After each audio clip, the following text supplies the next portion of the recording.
السلام علیکم ناظرین، آپ دیکھ رہے ہیں عملیات شمس نوری و سبلی۔ آج کا عمل کا عنوان ہے کاروبار و دکان کی خیر و برکت، تجارت کو بڑھانے کا عمل۔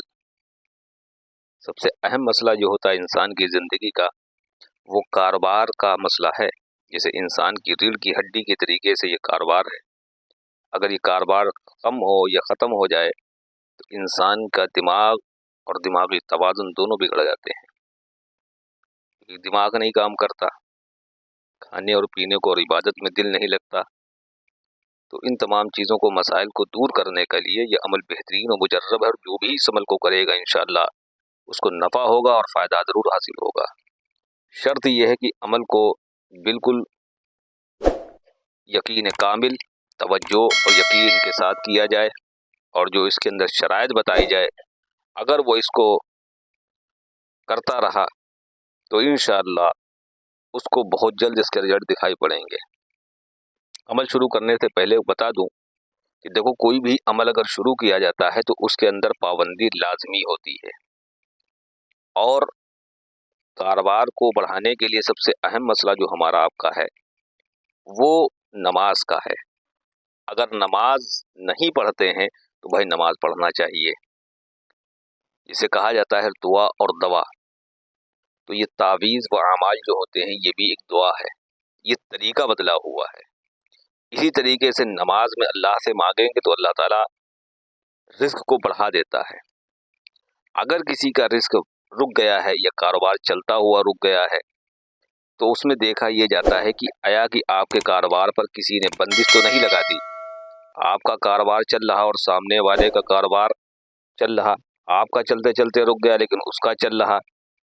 تو کبھی کبھی کوئی حسد کے اندر، جلن کے اندر آپ پر کوئی ٹونا ٹٹکا یا بندش وغیرہ تو نہیں لگائی ہے۔ اگر وہ چیز موجود ہوئی تو پھر یہ عمل آپ ٹھہر کر کے کریں، پہلے اس کا کٹ آف کریں۔ اس کے کٹ آف کے لیے عمل کے لیے ویڈیو انشاءاللہ ڈال دیا جائے گا، عمل بھی، تاکہ آپ اس عمل کو کر سکیں۔ جب تک کے لیے آپ کو کاروبار کی دکان کی خیر و برکت کے لیے جو عمل دے رہے ہیں، اس کی جو پڑھائی ہے وہ بڑے جامع اور بڑی مختصر سی ہے، لیکن اس کو آپ اگر روزانہ کرتے رہیں ساری زندگی، دیکھیں کسی بھی عمل کا جو اثر ہے وہ ہلکے ہلکے بڑھتا ہے۔ اب ایسا تو ہے ہی نہیں کہ آپ نے ایک دم پڑھا اس کا فوراً اثر ہو جائے، ایسا نہیں ہوتا۔ آپ لگاتار پڑھتے رہیں، پابندی کے ساتھ پڑھتے رہیں، بیچ بیچ میں صدقہ بھی دیتے رہیں، اور یہ بھی چیک کروا لیں یا خود چیک کر لیں کہ کسی نے جادو تو نہیں کیا، اور تعویذات جو ہم آپ کو دے رہے ہیں یہ آپ خود کر سکتے ہیں۔ آپ نہیں کر سکتے تو آپ ہمارے یہاں سے واٹس ایپ پر رابطہ کر کے آپ منگوا بھی سکتے ہیں، کیونکہ اس پر پھر خصوصی پڑھائی اس کے ساتھ اور بھی اعمال اور جادو کو کٹ آف کرنے کے لیے اعمال آپ کو بھیج دیے جائیں گے۔ عمل شروع کرنے سے پہلے ہم آپ کو بتا دیں کہ عمل پاکی میں ہوگا، نئے چاند میں، یعنی چاند کی 3 تاریخ گزر جانے کے بعد جو پہلی جمعرات آئے گی، معذرت جمعرات نہیں، بدھ کو کریں آپ۔ بدھ کی صبح کی پہلی ساعت جو ہے اس کے اندر آپ اس کو 2 نقش لکھ لیں، اور ایک نقش کو آپ لکھ کر کے پانی میں ڈال دیں، اور دوسرا نقش آپ اپنے کاروبار پر کسی اچھی فریمنگ کرا کر کے اس کو آپ لگائیں۔ لکھنا اس کو زعفران سے ہے، زعفران نہیں ہے تو بطور مجبوری کے آپ اس کو لکھیں، ورنہ اس کا اثر زعفران سے زیادہ ہے۔ اب تعویذ تو آپ نے لکھ لیا، اب اس کے اوپر لکھا ہے جو عبارت آپ کو لکھی ہوئی نظر آ رہی ہے، الف لام میم ذالک الکتاب لا ریب فیہ۔ آپ اس کو لکھنے سے پہلے 101 مرتبہ پڑھ کر دم کریں گے کاغذ پر اور پین پر، پھر اس کے اوپر دم کرنے کے بعد پھر آپ اس کو پڑھتے رہیں گے اور لکھتے رہیں گے۔ سانس روک کر لکھیں گے، عمل کی تاثیر 10 گنی بڑھ جاتی ہے۔ لکھنے کے بعد میں اس کے اوپر پڑھ کر دم کر دیں گے، کسی سے بات چیت نہیں کریں گے، اس کو اچھی بخور دکھائیں گے، عود کا، مشک کا عطر لگا دیں اس کے اوپر، عود کا بخور سلگائیں، یا لوبان ہو تو لوبان، یا کوئی اگربتی ہو تو اس کو آپ دکھائیں۔ اس کو ایک پیک کر کے آپ لگا دیں گے دکان میں۔ اب دوسرا تعویذ کیا کرنا ہے، دوسرے تعویذ کو آپ کسی چیز کے اندر جس میں آپ کے پاس کسٹمر آتے ہیں، پانی پیتے ہیں، یا آپ کوئی بھی چیز رکھ سکتے ہیں، پانی کے اندر زیادہ بہتر ہے۔